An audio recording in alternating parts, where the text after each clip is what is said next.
এই ব্যস্ত দুনিয়ায় একটা ছোট্ট শহর ছিল বলতে গেলে। ব্যস্ততার দিক দিয়ে সেটাও কম ছিল না। সব সময় সুদ সাত করতেই আছে। দিনে দিনে দুর্ঘটনার হার বেড়েই যাচ্ছে, যার অন্যতম কারণ হচ্ছে অসাবধানতায় গাড়ি চালানো। একটা কথা না বললেই নয়, আজকের দিনে ছেলের বাবারা ছেলেদের বিপদের মুখে ঠেলে দিচ্ছে।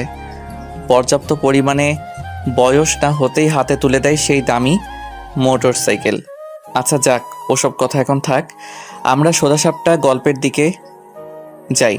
তো সেই ছোট্ট এক ব্যস্ত শহরে যে যার কাজ নিয়ে ব্যস্ত। কেউ রোজগারের উদ্দেশ্যে ব্যস্ত, কেউ আড্ডা দেওয়ার উদ্দেশ্যে ব্যস্ত, আর কেউ প্রেম করতে। এরই মধ্যে একজন ব্যস্ত ছিল পুরানো একটা ভ্যান গাড়ি, যাতে সুন্দর করে সাজানো আছে ফুচকার সব জিনিসপত্র। ফুচকার নাম শুনতেই প্রায় সবারই জিভে জল চলে আসে, আর সেটা যদি মেয়ে হয় তাহলে তো কথাই নাই। এর মধ্যেও তার কোনো ব্যতিক্রম হলো না।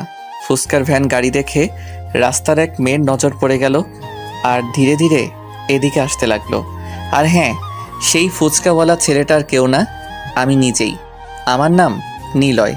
আপাতত এইটুকুই যথেষ্ট। সকালে ঘুম থেকে উঠেই বিজনেস নিয়ে বেরিয়ে পড়েছি। রাস্তায় এত জ্যাম যে ঠিকমতো এগোতেও পারছি না। এক ধাপ সামনে গেলে দুই ধাপ পিছনে আসতে হচ্ছে। এমন পরিস্থিতিতে সবারই মাথা গরম হয়ে যায়। আমার তো একদম 100-এ 100। একটু পর সামনে ফাঁকা হলো। আমার সামনে করা গাড়িটা চলে গেল। সামনে ফাঁকা পেয়ে আমি কেবল টান দিব, তখনই হুট করে কে যেন আমার গাড়ির সামনে এসে দাঁড়িয়ে পড়ল। মেজাজটা একদম সেই লেভেলের হিট হলো। অনেকক্ষণ পর একটু ফাঁকা পেয়েছি। আবার তার মধ্যে এই দ্বিতীয় ঝামেলা কোত্থেকে সামনে এসে হাজির হলো। চোখ তুলে তাকাতেই দেখি একটা মেয়ে, হাতে কলেজের বই খাতা, কলমটা আঙুলের ফাঁকে। অটোমেটিক আমার মন শান্ত হলো। আমি কিছু বলতে যাওয়ার আগেই মেয়েটা আমায় বলল, ও ফুচকা, আমায় কয়টা দেন তো ফুচকা। এই যে ম্যাডাম, এখানে ফুচকা দেওয়া যাবে না। কেন দেওয়া যাবে না? হ্যাঁ, আপনি কি চোখে কম দেখেন? এই মাঝ রাস্তায় কি কেউ ফুচকা দেয়? ও সরি, ফুচকা আমার এত প্রিয় যে দেখলেই পাগল হয়ে যায়। তাই তো মরবেন। কিছু বললেন? আসলে মেম সাহেব, ডাক্তারেরা বলেন যে জিনিস বেশি খেতে মনে চায় সেটাই নাকি শরীরের পক্ষে খারাপ, তাই বলছি। বাহ, আপনি ডাক্তার নাকি? আরে না, কি যে বলেন না ম্যাডাম। যেভাবে বড় বড় নেকচার দিচ্ছেন তো তাই বললাম আর কি। ছোট ছোট ছুটছাট কথা বলতে বলতে রাস্তার পাশে চলে আসলাম, আর এক জায়গায় ভ্যান দাঁড় করিয়ে ফুচকা সাজাতে লাগলাম। এক প্লেট ফুচকা তৈরি করে মেয়েটার হাতে দিলাম। মেয়েটা হাতে নিয়েই খেতে শুরু করে দিল। আমি তাকিয়ে থেকে মনে মনে ভাবছিলাম, এই জিনিসটা মেয়েদের এত পছন্দ কেন বুঝি না। ধুর বাপু, এসব জেনে আমার কি? ওরা বেশি বেশি খেলেই তো আমার লাভ। আমার দেরি হয়ে যাচ্ছে। আরে আপনি চলে যাচ্ছেন নাকি? না, এখানে সংসার করব। আরে আজব তো, আপনি এমন করে কথা বলছেন কেন? তো কেমনে বলবো? হ্যাঁ, মানে? রাস্তার মাঝখানে এসে আমার পথ আটকালেন, তারপর রাস্তার পাশে আনলেন। এবার কি বাসায় নেওয়ার চিন্তা ভাবনা আছে নাকি? এক্সকিউজ মি, আপনি একটু বেশি বলছেন কিন্তু। কই বেশি বললাম? আপনার দেখে মনে হচ্ছে আপনি ফুচকাওয়ালা নন, জমিদার একটা। যত সব। না না, মানে আমি গেলাম।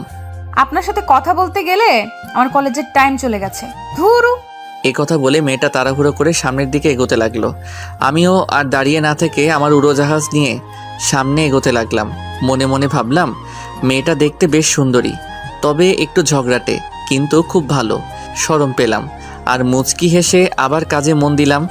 ভ্যান গাড়ি পায়ে চালিয়ে যাচ্ছি। কোথায় যাব ঠিক বুঝতে পারছি না। যেতে যেতে দেখলাম সামনে একটা বিশাল কলেজ।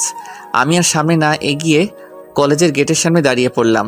দাঁড়িয়ে দাঁড়িয়ে আসবাবপত্রগুলো সাজাতে লাগলাম। তখনই বেল বেজে উঠল। বুঝলাম যে ক্লাস শুরু হলো। আমি আমার কাজ করেই গেলাম। কিছুক্ষণ পর একটা ক্লাস শেষ হলো। আমি রেডি হয়ে থাকলাম। সামনে তাকাতেই দেখি কয়েকটা মেয়ে আমার দিকে আসছে। এসে আমায় বলল ফুচকা দিতে। আমি ফুচকা সাজাতে লাগলাম। তখন মেয়েদের মধ্যেই কথোপকথন চলছিল। তার মধ্যে একজনের নাম ছিল মিম। তাদের কথা বলার মধ্যেই জানতে পারি। তখন আমি মিমকে জিজ্ঞেস করলাম, আফামনি, এই কলেজের নাম কি গো? এই কলেজের নাম হলো। খুব নামকরা কলেজ, তাই না? জি। তখন তার বান্ধবীরা বলল, ক্লাসের নাকি সময় হয়ে গেছে। তখন মিম বলল, ভাইয়া থাকেন, ক্লাসের সময় হয়ে গেছে। আর ওখানে নীলা একাই বসে আছে। আইসা। আপনি তো এখানেই আছেন তাই না? জি হ্যাঁ। আমার এক বান্ধবী আছে, ফুচকার জন্য একদম পাগল। এবার ওকে সাথে করে আনবনি। জি, এসব কথা বলে মিম চলে গেল। তখন কলেজের আরও ছাত্রছাত্রী এসে জমা হলো। আমি সবাইকে ফুসকা দিতে লাগলাম। এরকম করে কিছুক্ষণ কাটানোর পর আমি একটু আরাম নেবার জন্য বসতে যাচ্ছিলাম। ঠিক এমন সময় আমার দুটি চোখ সামনে চলে গেল। চোখ সামনে যেতেই তো আমি থমকে গেলাম। বসার কথা ভুলে আমি দাঁড়িয়ে গেলাম। আরে, আমি এটা কি দেখতেছি? এটা তো সেই মেয়ে যাকে রাস্তায় ফুসকা দিচ্ছিলাম। কিন্তু সে এখানে কেন? তাহলে কি এটাই কি তার কলেজ? আমায় দেখলে তো আচ্ছা মতো শুরু করবে। আমি আর ওসব কিছু না ভেবে নিজের কাজে মন দিলাম আর টেরা চোখে একটু একটু করে তার দিকে তাকাচ্ছিলাম। সত্যি বলতে আমি মনে মনে চাচ্ছিলাম মেয়েটা যেন এখানে আসে। হি হি হি। আর আমার মনের কথাটা সত্যি হলো। ওর পাশে তাকিয়ে দেখি মিম। তার মানে মিম আর নীলা এখানে আসবে। হুম, আমার তো মন চাচ্ছে লুঙ্গি ড্যান্স দিব। না থাক, আজ না। নিজেকে সামলিয়ে সোজা হয়ে দাঁড়িয়ে থাকলাম আর নিচের দিকে তাকিয়ে রইলাম। তখন মিম বলল, এই যে ভাইয়া। আমি মুখ তুলতেই তো মেয়েটা অবাক হলো আর আমার দিকে রাগী লুকে তাকিয়ে রইল। আরে আপনি? কি রে, তুই কি ওকে চিনিস? চিনি না, চিনি না। আমি তো অবাক, এত বড় মিথ্যা কথা কেমনে বলে? আমি তো তাকে চিনি আর সেও আমায় চিনে। ও, এর নাম নিলয়। ও হ্যালো, আমার নাম। নীলা? আপনি জানলেন কেমনে? আমি বলছি। ও আমাদের এক প্লেট দেন তো। আমি এক প্লেট ফুচকা সাজাতে লাগলাম আর একটু একটু করে নীলার দিকে তাকাচ্ছি। কখনো কখনো তার সাথে চোখে চোখ পড়ে যাচ্ছিল, কিন্তু আমি তাকে বুঝতে দিচ্ছিলাম না। তারপর প্লেট সাজিয়ে তাদের সামনে এগিয়ে দিলাম। একে একে খেতে লাগলো। আমায়ও খেতে বলল, কিন্তু আমি খাই না বলে দিলাম। তখন আর কেউ কিছু বলল না তাদের মনে। তারা খেতে লাগলো আর আমি নীলার দিকে তাকিয়ে রইলাম। এইভাবে সারাদিনটা নীলার কলেজে কাটিয়ে দিলাম। বিকাল হলেই খোঁজ নিয়ে আমার বিজনেস নিয়ে রওনা হয়ে যাই। বিকালে যেও নীলার সাথে দেখা হয়ে যায়, তখন কিছু তাকাতাকি করতেই সময় শেষ হয়ে যায়, যার ফলে আমি চলে আসি। পরের দিন আবার সেই একই কলেজ, মানে নীলার কলেজের দিকে রওনা হলাম। কলেজে যেই আমার কাজ শুরু হলো। আগে ঠিকমতো নীলাকে খুঁজে নিলাম, তারপর শুরু করলাম। মিম নীলাকে সাথে করে নিয়ে আরও কিছু তাদের বান্ধবীদের নিয়ে আমার কাছে ফুচকা খেতে আসতো আর আমি নীলাকে দেখতাম। মেয়েটাকে একদিনই আমার পছন্দ হয়ে গেছে। খুব সুন্দর লাগে। কেন লাগে তা জানি না, কিন্তু মনে হচ্ছে পৃথিবীতে সে একমাত্র মেয়ে। তো এভাবে কয়েকদিন কেটে গেল। আমি প্রতিদিন কলেজে আসতাম আর নীলাকে দেখতাম। ধীরে নীলাকে আরও ভালো লাগতে লাগে। নীলা বিষয়টা খেয়াল করত, কিন্তু মুখে কিছু বলতে পারতো না, শুধু চোখ রাঙিয়ে ভয় দেখাতো। ভয় করার বদলে আমি আরও ক্রাশ খেতাম। পরের দিন চলে গেলাম কলেজে। প্রতিদিনের মতো আজকেও নীলা চলে আসলো আমার কাছে। সে সহ তার বান্ধবীদের ফুচকা দিলাম। ফুচকা খাওয়ার পরে, নীলা, এবার চল, আজ ম্যাথ ক্লাস করতে হবে। তোরা যা, আমি যাব না। কেন রে, তুই তো ম্যাথে ভালো। আমার কিছু কাজ আছে, যা তোরা। কেমন কাজ রে? বললাম তো যা। ওকে, এই তোরা চল। এই বলে মিম তার অন্য বান্ধবীদের নিয়ে ক্লাসে চলে গেল আর নীলা সেখানেই দাঁড়িয়ে রইল। ব্যাপারটা কি আমি ঠিক বুঝলাম না। আমি আমার কাজ করছিলাম, তখন নীলা বলল, এই তোর সমস্যাটা কি রে? হ্যাঁ, আমার আবার কিসের সমস্যা? তাহলে প্রতিদিন অমন ড্যাব ড্যাব করে তাকাস কেন? আরে, এইটুকুই বুঝো না?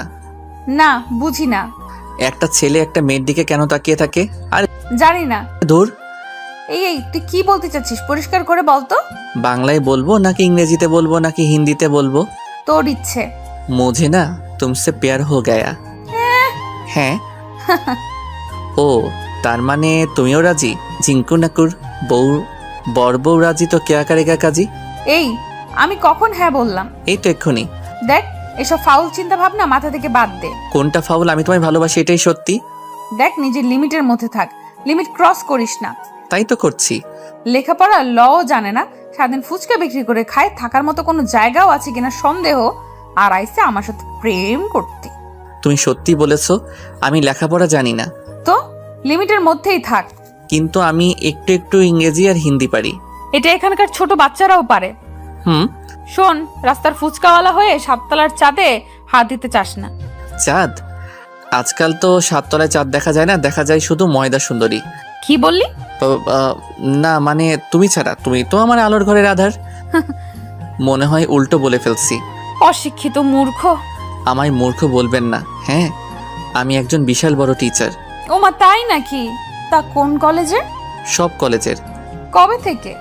ছোটবেলা আমার মা বলতো আমি নাকি বড় হয়ে অনেক বড় টিচার হব, আর সেদিন থেকে আমি টিচার।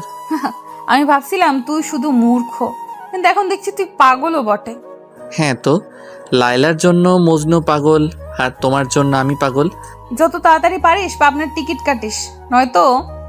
পাবনার টিকিটের কথা বলতে পারবো না, কিন্তু তোমার বাড়ির টিকিট 100% কনফার্ম। এবার কিন্তু বেশি হচ্ছে। এখনো কিছুই করি নাই। তোর সাথে কথা বলাই আমার ভুল। সেই ভুলের মাসুল করো আই লাভ ইউ বলে। তোকে আমি কিস করতে মন চাইলে করতে পারো। বাদর, অশিক্ষিত মূর্খ। নীলা রাগে হাত পা ছোড়াছড়ি করতে লাগলো। কিছু করতে না পেরে উল্টো পথে রওনা হলো। আমি একটু মুচকি হেসে আবার নিজের কাজে মন দিলাম। তারপর থেকে কলেজ চলাকালীন আর নীলার সাথে দেখা হলো না। দুপুর হতেই আমি ওখান থেকে চলে আসলাম আর আমার প্রথম কাজ শেষ করলাম। এরপর বিকেলে বের হলাম নতুন কাজে, নতুন সাজে, একদম আলাদা হয়ে। কালো কালারের ড্রেস আর মুখে একটা কালো কালারের মাস্ক।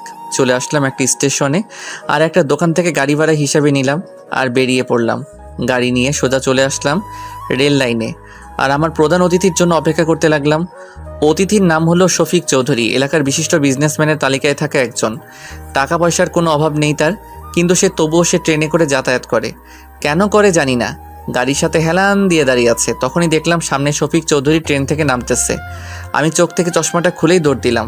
আরে আরে স্যার, আপনি এসে গেছেন? আসতে কোনো অসুবিধা হয়নি তো? সব ঠিক আছে তো? হ্যাঁ, তা তো ঠিক আছে, কিন্তু তোমায় ঠিক চিনলাম না। স্যার, আপনার সিটটা কি এসিতে ছিল নাকি সাধারণে? এসিতে, কিন্তু আমি বলেছিলাম। ট্রেনওয়ালার কপাল খুব ভালো যে আপনার সিট এসিতে দিয়েছে, নয়তো তাকে খুন করতাম। কিন্তু তুমি? আরে স্যার, দাঁড়িয়ে থাকবেন না, এতে আপনার কষ্ট হবে। চলেন আমার ছোট্ট গাড়িটাই বসুন। বসবো তো, কিন্তু তুমি আমায় কোথায় নিয়ে যাবে? আরে স্যার, আমার প্রতি এত অবিশ্বাস? আপনার ঠিক গন্তব্যেই নিয়ে যাব আমি আপনারই লোক। ও আচ্ছা, চলো তাড়াতাড়ি বাসায় যেতে হবে। জি স্যার, একবার আপনি শুধু বসে দেখেন, হাওয়ার বেগে পৌঁছে দিব। আচ্ছা আচ্ছা, চলো। শফিক চৌধুরী আমার গাড়িতে উঠে আরামে বসে পড়লো। আমি গাড়িতে উঠে শফিকের মাথার উপর ফ্যান চালু করে দিলাম, সাথে হালকা এসি। এই নিয়ে বেশ আরামদায়ক যাত্রা হচ্ছিল। বেচারা শফিক অনেক ক্লান্ত ছিল, তাই সিটে হেলান দিয়ে ঘুমিয়ে গেল। আমি আমার মতো গাড়ি চালিয়ে গেলাম। কিছুক্ষণের মধ্যে আমার গন্তব্যে পৌঁছে গেলাম, আর শফিককে তার আসল জায়গায় পৌঁছে দিলাম। এরপর আমি আমার বাসায় চলে আসলাম। গাড়িটা গ্যারেজে রেখে হোস্টেলে চলে আসলাম। রাতের খাওয়া দাওয়া শেষ করে ঘুমিয়ে গেলাম। সকালে উঠে ফ্রেশ হয়ে নাস্তা করে ফুচকার গাড়িটা নিয়ে আবার রওনা হলাম, কলেজের দিকে রওনা হলাম। কলেজে এসে আবার আগের জায়গায় এসে বসলাম আর নীলা আসার জন্য অপেক্ষা করতে লাগলাম। একটু পর এদিক ওদিক তাকিয়ে তাকিয়ে দেখছি নীলা আসতেছে কিনা, কিন্তু অনেকক্ষণ হলো নীলা আসে না। এমনকি তার পেতনি বান্ধবীরাও আসে না। কি করব বুঝতে পারছি না। তখন একটা ছেলে এসে ফুচকা চাইলো। আমি বিরক্তিকর মুড নিয়ে ফুচকা দিচ্ছিলাম।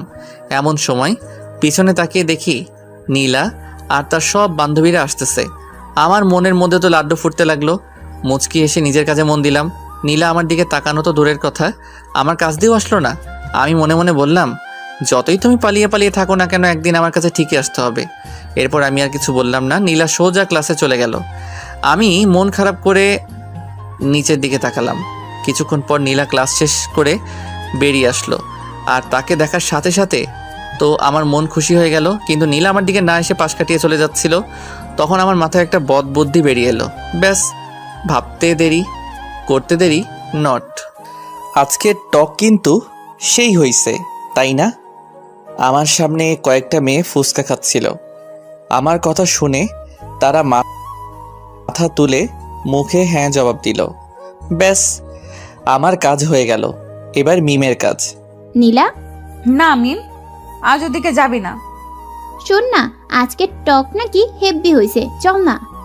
মিম, এসব ওই বাদরটার চালাকি। তুই থাক, আমি গেলাম। আরে আরে শোন, আচ্ছা চল, আমিও যাব। একটু একটু করে নীলা আর মিমের কথোপকথন শুনতে পাচ্ছিলাম, আর মুচকি মুচকি হাসছিলাম। এরপর দেখলাম মিম আর নীলা এদিকেই আসছে। ভাইয়া কি অবস্থা? আমার অবস্থা সবসময় ঝাক্কাস। তা তোমার এই বান্ধবীর কি অবস্থা? কার? এর অবস্থার কথা আর বললেন না।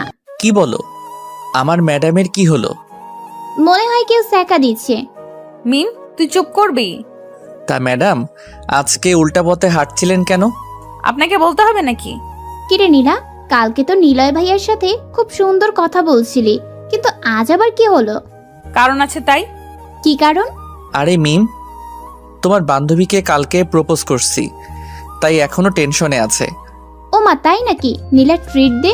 ওই মিম, চুপ করবি? আরে শোনেন, আপনি আপনার রাস্তায় থাকবেন আর আমি আমার রাস্তায়। তা তো হবে না, আমি এখন তোমায় ভালোবাসি, তোমায় ছাড়া বাঁচবো না। চুপ। আর একবার এসব কথা বলবেন না। একবার কেন, 1000 বার বলবো, আই লাভ ইউ। ইডিয়েট। মিম চল। আরে নীলা, ভাইয়ার প্রপোজাল অ্যাকসেপ্ট কর। তুই যাবি? ও হ্যালো ম্যাডাম, তুমি আমার থেকে যতই দূরে থাকো না কেন, একদিন না একদিন ঠিকই আমায় ভালোবাসবেন। এই ফকিরের বাচ্চা ফকির, রাস্তায় রাস্তায় ফুচকা বিক্রি করিস, ফুটপাতের পারে থাকিস, আর আমার সাথে প্রেম করার স্বপ্ন দেখিস? তুমি কি জানো না মনু, ভালোবাসতে মন লাগে, ধন নয়। চুপ কর ফকির, তোদের মতো ফকিরের মুখে এসব মানায় না। কি ভেবেছিস বড়লোকের মেয়েকে বিয়ে করে একদিনে বড়লোক হবি?